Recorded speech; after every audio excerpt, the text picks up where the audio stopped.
Chers amis téléspectateurs, bonjour et bienvenue sur Sika TV. Merci de nous retrouver pour ce nouveau numéro du journal de l'économie. Voici pour commencer les principaux titres de ce journal. À tout de suite. La France promet d'investir plus de 275 millions d'euros au Bénin. Objectif, soutenir le programme d'action du gouvernement béninois.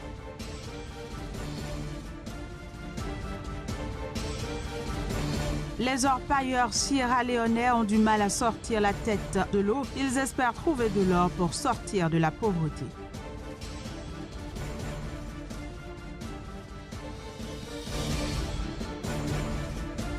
Puis au Portugal, le gouvernement a décidé de confier le patrimoine culturel au secteur privé. Objectif, développer davantage le tourisme portugais.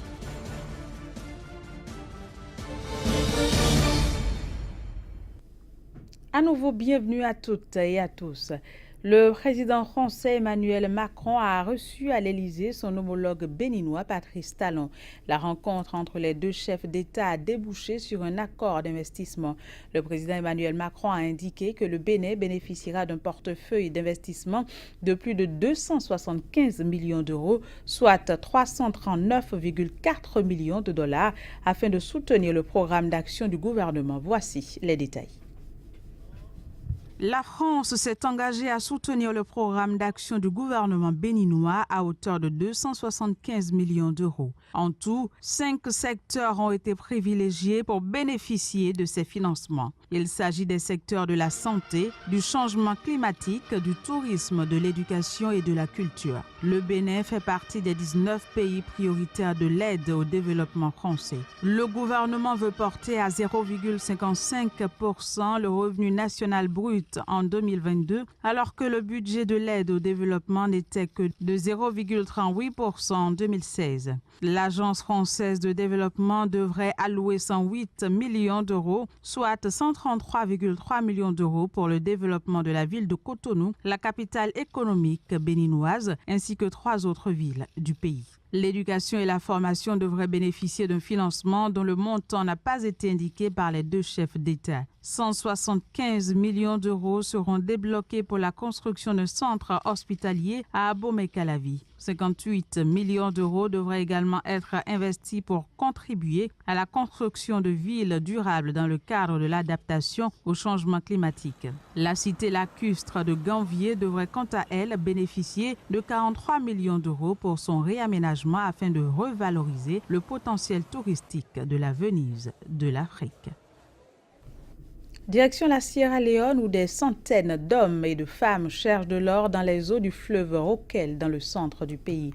Vivant dans une pauvreté extrême, les orpailleurs comptent d'abord sur leurs propres forces afin d'améliorer leur sort. Les précisions, ce sera dans cet élément. Bordure de la forêt tropicale de Sierra Leone. Les eaux boueuses du fleuve Rokel. Ici, des dizaines de femmes et d'hommes grattent les fonds caillouteux de la rivière dans l'espoir d'y trouver une rare pépite d'or ou de diamant. Nous sommes du côté de Magburaka sur l'un de ces nombreux sites d'orpaillage artisanaux que compte le pays. La plupart des orpailleurs travaillent ici sans permis, avec un seul objectif, gagner leur vie. Il n'y a pas d'autre travail. Avant, j'étais étudiant, mais comme je manquais d'argent, je me suis décidé à commencer à chercher de l'or. Je n'ai pas d'argent. J'ai des enfants que j'élève seule depuis le décès de mon mari à cause d'Ebola. À 30 ans, Mariatou est l'une des nombreuses veuves depuis l'épidémie d'Ebola qui a fait au moins 4000 morts dans ce petit pays d'Afrique de l'Ouest. En cherchant de l'or, elle dit gagner environ 100 000 léones par semaine, soit à peine plus de 10 € pour un travail souvent épuisant. C'est difficile, c'est très difficile. Nous travaillons dur et nous souffrons beaucoup.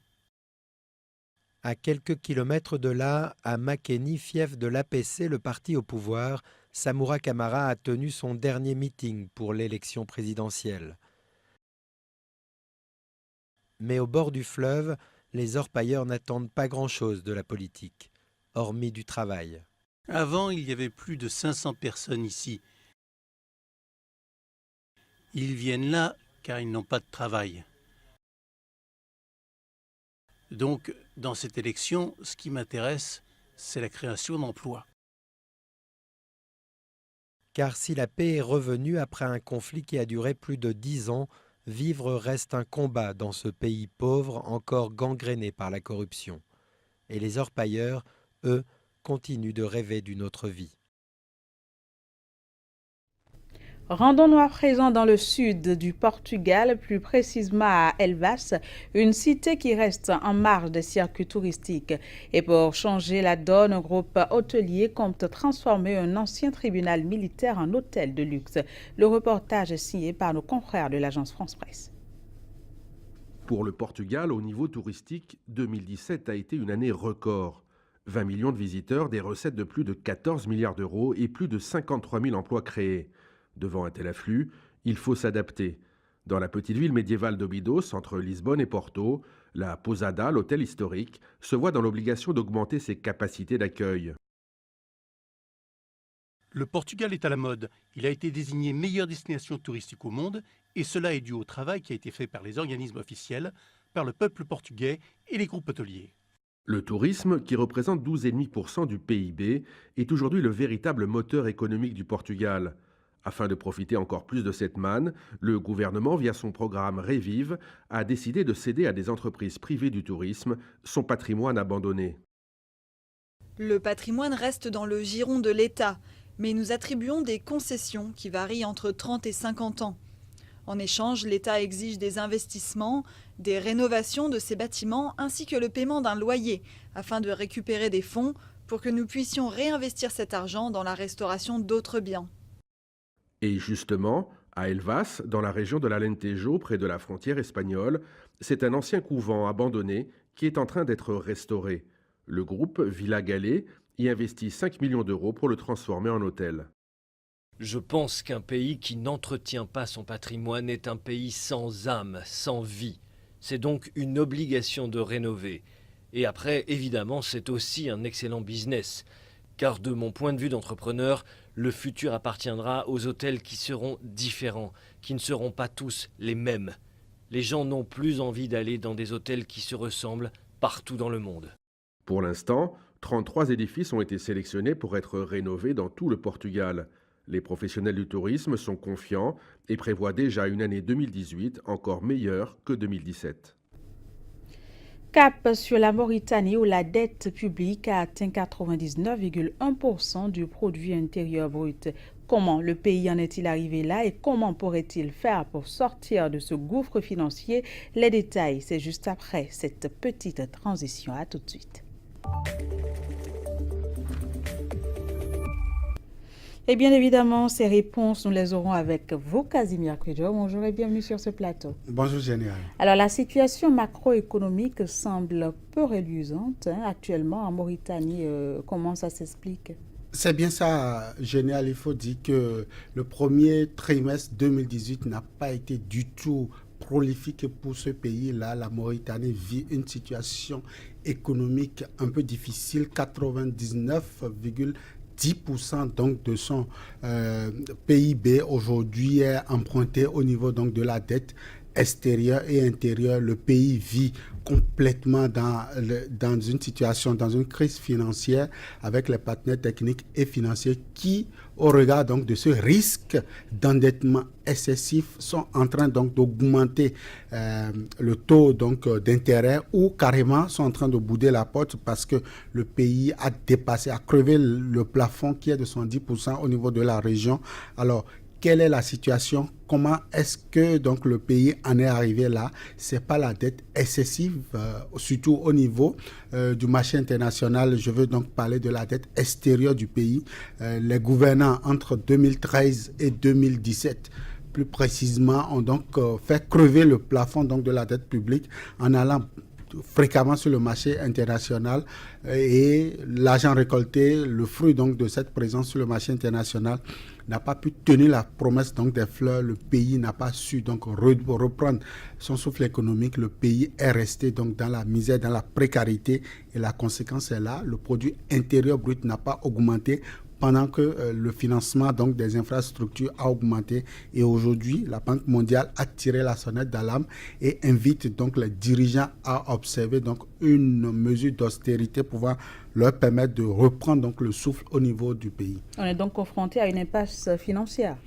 Nous sommes dans une impasse financière, mais l'économie reste quand même mobile au niveau donc, du pays. On annonce déjà pour le compte de l'année 2018 une croissance économique positive de l'ordre de 3,5% pour le pays. C'est quand même soutenable. Et donc, la situation financière ne saurait donc justifier une crise économique que la Mauritanie est en train de subir. Si les dirigeants veulent véritablement mettre en pratique donc, les recommandations des institutions de Bretton Woods, notamment de la Banque mondiale, si les autorités veulent donc réduire le train de vie de l'État, la mauvaise gestion, parce que voilà les facteurs qui sont cités comme faisant partie donc de cette situation financière-là, et si les autorités veulent également accompagner les petites et moyennes entreprises au niveau du pays, notamment le secteur de la production. Si les autorités décident donc de le faire, je crois que la Mauritanie pourra sortir d'affaires, même si la croissance restera fragile, la Mauritanie pourra donc sortir d'affaires. Sinon, je crois que c'est le pays qui accumule aujourd'hui au niveau de l'Afrique le plus fort taux donc d'endettement en termes donc de devises étrangères. C'est la Mauritanie qui garde donc la lanterne rouge avec 99,10% donc de son PIB. Comment y remédier?